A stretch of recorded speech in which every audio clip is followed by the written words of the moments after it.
Hello दोस्तों, आप सभी का अपने YouTube channel best education centre में हार्दिक स्वागत है।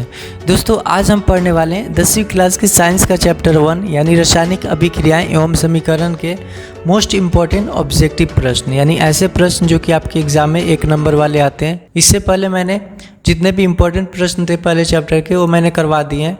तो जिस किसी ने अगर इस वीडियो को नहीं देखा है, डिस्क्रिप्शन में दिए हुए लिंक पर जाकर देख लेना, ठीक है। तो चलिए दोस्तों शुरू करते हैं। आज का पहला प्रश्न है। दोस्तों, पहला प्रश्न है, श्वसन एक कैसी अभिक्रिया है? ऑप्शन है ऊष्माशोषी अभिक्रिया, ऊष्माक्षेपीय अभिक्रिया, विस्थापन अभिक्रिया या इनमें से कोई नहीं। तो दोस्तों, श्वसन एक कैसी अभिक्रिया है? तो इसका आंसर होगा श्वसन एक ऊष्माक्षेपीय अभिक्रिया है, ठीक है। ये आपका करेक्ट आंसर हो जाएगा। नेक्स्ट प्रश्न है कि लाल भूरे रंग का कॉपर चूर्ण गर्म करने के पश्चात किस रंग का हो जाता है?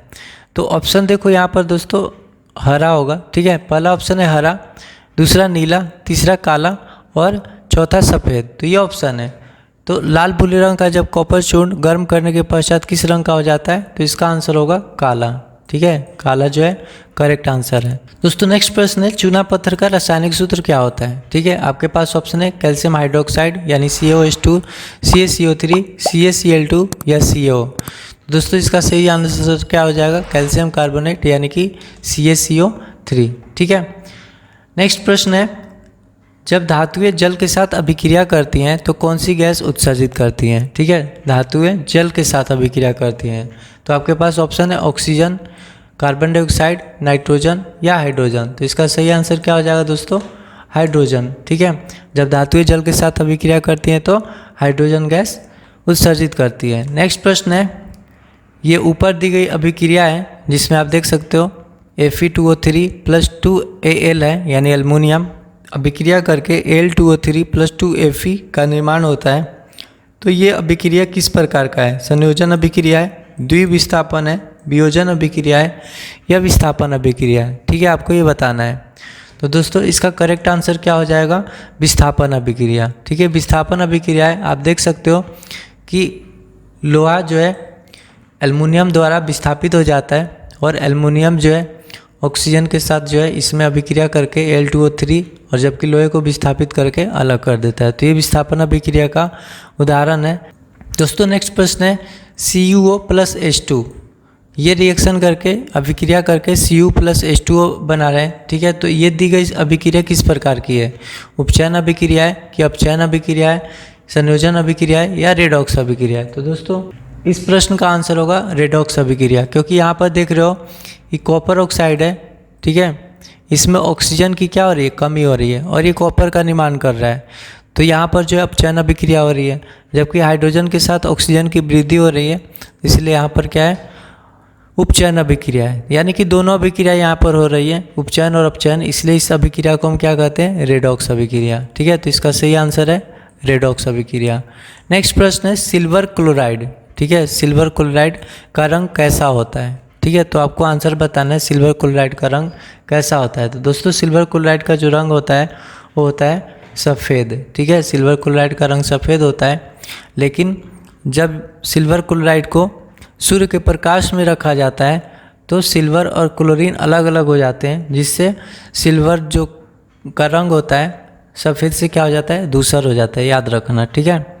नेक्स्ट प्रश्न है, शाक सब्जियों को विघटित होकर कंपोस्ट बनाना किस अभिक्रिया का उदाहरण है? ठीक है, जो शाक सब्जियां होती हैं वो विघटित हो जाती है यानी सड़ती गलती हैं और सड़ गल के वो कंपोस्ट बन जाती है यानी अच्छे से जो है खाद बन जाते हैं।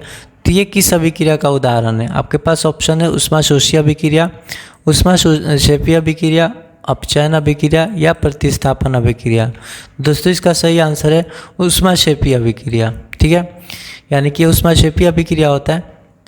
नेक्स्ट प्रश्न है, निम्न में से कौन सा उत्पाद लेड नाइट्रेट को गर्म करने पर प्राप्त होता है? यानी जब लेड नाइट्रेट को गर्म करते हैं तो इसमें से क्या प्राप्त होता है? O2 या NO2 + O2 या NO2 + N2 या फिर NO2। तो दोस्तों, यहाँ पर हो जाएगा आपका आंसर B, ठीक है, NO2 + O2। नेक्स्ट प्रश्न है, लोहे की वस्तुओं पर जिंक का लेपन करने की क्रिया को कहते हैं, ठीक है। लोहे की वस्तुओं पर जिंक से, ठीक है, जिंक से जो लेपन किया जाता है उसको क्या कहते हैं? ठीक है, ऑप्शन हमारे पास संक्षारण, यशद लेपन, ठीक है, पानी चढ़ाना या विद्युत अपघटन। तो इसका आंसर हो जाएगा यशद लेपन। ठीक है, यशद लेपन एक ऐसी प्रक्रिया है जिससे हम धातुओं पर जिंक का लेपन चढ़ाते हैं, स्पेशली लोहे की वस्तुओं पर। ठीक है, तो इसका आंसर हो जाएगा यशद लेपन। दोस्तों नेक्स्ट प्रश्न है कॉपर ऑक्साइड प्लस H2। ठीक है, मतलब कॉपर ऑक्साइड की हाइड्रोजन के साथ अभिक्रिया कराने पर कॉपर और जल का निर्माण होता है। यह भी हमने ऑब्जेक्टिव किया था। तो उपरोक्त अभिक्रिया में कौन सा कथन सत्य है ये आपको बताना है। पहला ऑप्शन है हाइड्रोजन उपचयित हो रहा है, दूसरा है कॉपर ऑक्साइड उपचयित हो रहा है, तीसरा है हाइड्रोजन अपचयित हो रहा है और चौथा है जल उपचयित हो रहा है। ठीक है, तो आपको आंसर बताना है। तो दोस्तों यहाँ पर आप देख सकते हो कि हाइड्रोजन जो है, हाइड्रोजन में ऑक्सीजन की क्या हो रही है, वृद्धि हो रही है। ठीक है, तो जब ऑक्सीजन की वृद्धि होती है तो क्या होता है, उपचयित होता है ना। तो पहला जो है करेक्ट होगा। यहाँ पे कॉपर ऑक्साइड उपचयित ना होकर अपचयित हो रहा है क्योंकि यहाँ पर ऑक्सीजन की कमी हो रही है। हाइड्रोजन जो है अपचयित नहीं हो रहा है क्योंकि जब उपचयित हो रहा है तो अपचयित हो ही नहीं सकता, तो ये भी गलत है, ये भी गलत हो गया। और जल का तो उपचयन पॉसिबल ही नहीं क्योंकि ये तो राइट साइड में है ना, यानी कि ये तो प्रोडक्ट है, तो यहाँ पे जल का उपचयन नहीं हो रहा है। या तो अगर उपचयन होता है तो कॉपर ऑक्साइड का होता है या हाइड्रोजन का होता है, लेकिन इसमें करेक्ट आंसर क्या है, हाइड्रोजन उपचयित हो रहा है। ठीक है, तो हाइड्रोजन उपचयित हो रहा है, ये ऑप्शन करेक्ट है। नेक्स्ट प्रश्न है कि रासायनिक अभिक्रिया के दौरान किसी पदार्थ में ऑक्सीजन का योग कहलाता है। यानी जब रासायनिक अभिक्रिया में ऑक्सीजन की वृद्धि हो तो उस अभिक्रिया को हम क्या कहते हैं। ऑप्शन है अपचयन, उपचयन, संसारण और इनमें से कोई नहीं। तो आपका करेक्ट आंसर हो जाएगा उपचयन। ठीक है, आपने पढ़ा है कि वह अभिक्रिया जिसमें ऑक्सीजन की वृद्धि हो, किसी पदार्थ में ऑक्सीजन की वृद्धि हो तो क्या होता है, उपचयन अभिक्रिया। नेक्स्ट प्रश्न है रासायनिक अभिक्रिया के दौरान किसी पदार्थ में ऑक्सीजन का ह्रास होना यानी कमी होना। तो जब ऑक्सीजन की कमी होगी तो कौन सा हो जाएगा, अपचयन। ठीक है, ऑक्सीजन की जब वृद्धि होती है तो उपचयन और ऑक्सीजन की कमी होगी यानी ह्रास होगा तो अपचयन इसका आंसर हो जाएगा। राइट, नेक्स्ट प्रश्न करते हैं। नेक्स्ट प्रश्न है कि रासायनिक अभिक्रिया के दौरान किसी पदार्थ में हाइड्रोजन का ह्रास। ठीक है, तो देखो या तो ऑक्सीजन की वृद्धि होती है और हाइड्रोजन का ह्रास होता है, या फिर ऑक्सीजन की कमी और हाइड्रोजन की वृद्धि होती है। ठीक है, तो ये आप ध्यान रखना। तो जब हाइड्रोजन का ह्रास होगा, ठीक है, तो उसमें क्या होगा, आपका उपचयन अभिक्रिया होगा। ठीक है, हाइड्रोजन का ह्रास होता है उपचयन अभिक्रिया में, अपचयन नहीं होगा, संसारण भी नहीं होगा। ठीक है, तो इसका आंसर हो जाएगा उपचयन। नेक्स्ट प्रश्न है एक भूरे रंग का चमकदार तत्व, ठीक है, एक्स, यहाँ पे नाम नहीं बताया गया है, आपको नाम बताना है, जो कि भूरे रंग का होता है और ये वायु की उपस्थिति में गर्म करने पर वो काले रंग का हो जाता है। तो इस तत्व एक्स का नाम बताना है।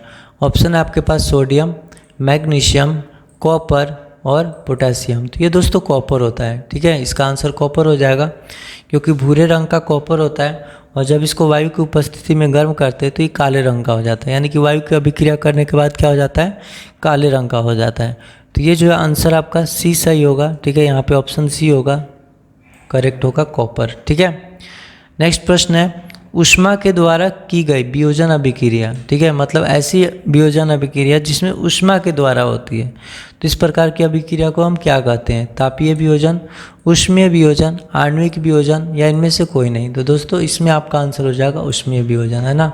ऊष्मा के द्वारा की गई वियोजन अभिक्रिया को हम क्या कहेंगे, ऊष्मीय वियोजन कहेंगे। तो इसका बी आंसर करेक्ट है।